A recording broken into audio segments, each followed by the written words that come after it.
Ana abbaa amantaa waan ta'eef nan dubbadha. Miidiyaa kamitti odoo ta'e sodaadha. Sababbiin waan abbaa amantaa irraa barbaachisu saba isaa barsiisuu qabuun barsiisaan amantaa namaan jeequ.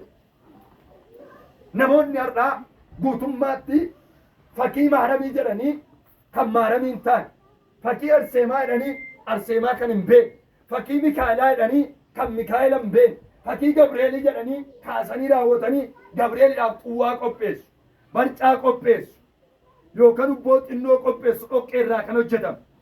Isa keessatti immoo farsoo naqu deebi'anii ingilii qopheessanii yookaan immoo waan masoobii xinnoo fakkaattu ishee qopheessanii daabboo muranii keessa kaa'u. Kun immoo jedhan daadhiqii gabreeliti jedhu. Kun immoo qabala gabreeliti jedhu. Fuuldura isaa kan jiru garuu si'iliitu jiru. Jalqaba xuwwaan daadhiqii miti kan deemu fakkii santu deemu. Akkasitti deemu. Yoo deemanoo xilaa irra qabanii raawwatanii si'ilii kanarra. Amma isiniif si'ilii fakkaata olaaltan. Baagiraawundiin isaa hafuura machiiti. Hafuura haadha manaatiif abbaa manaa walitti buusu. Hafuura ollaa nama walitti buusu.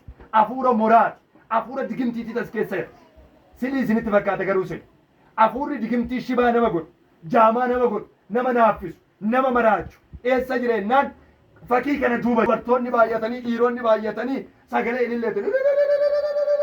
Karaarra deemanii hin maraatanii fakkii baatanii jettaan. Jarri hin maraanne hojii ishee hojjetachaa jirti. Amma kana olaaltani salphaadha muka. Amma mukaa miti isi muka. Yoo tushaa kana laattu tushaadha amma kun. Lakka akkasii miti. Baagiraawundiin isaa dhoksaan isaa hafuuratu irratti hojjetu. Tushaa kana irratti hafuuratu hojjetu. Akkanumaanii miti.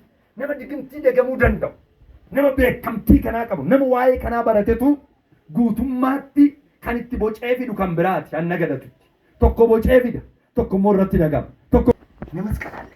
Nee kiristaan hin jedhu. Kiristaan eega ta'e maal gochuu mana dhugaatii dhaqee majanjarare. Doktor hojjetaa cimaa. Kana hidhatee raawwatee mana dhugaatii dhaqa. Kana hidhatee raawwatee nama si godhuudha mana xonqoraarra zoora.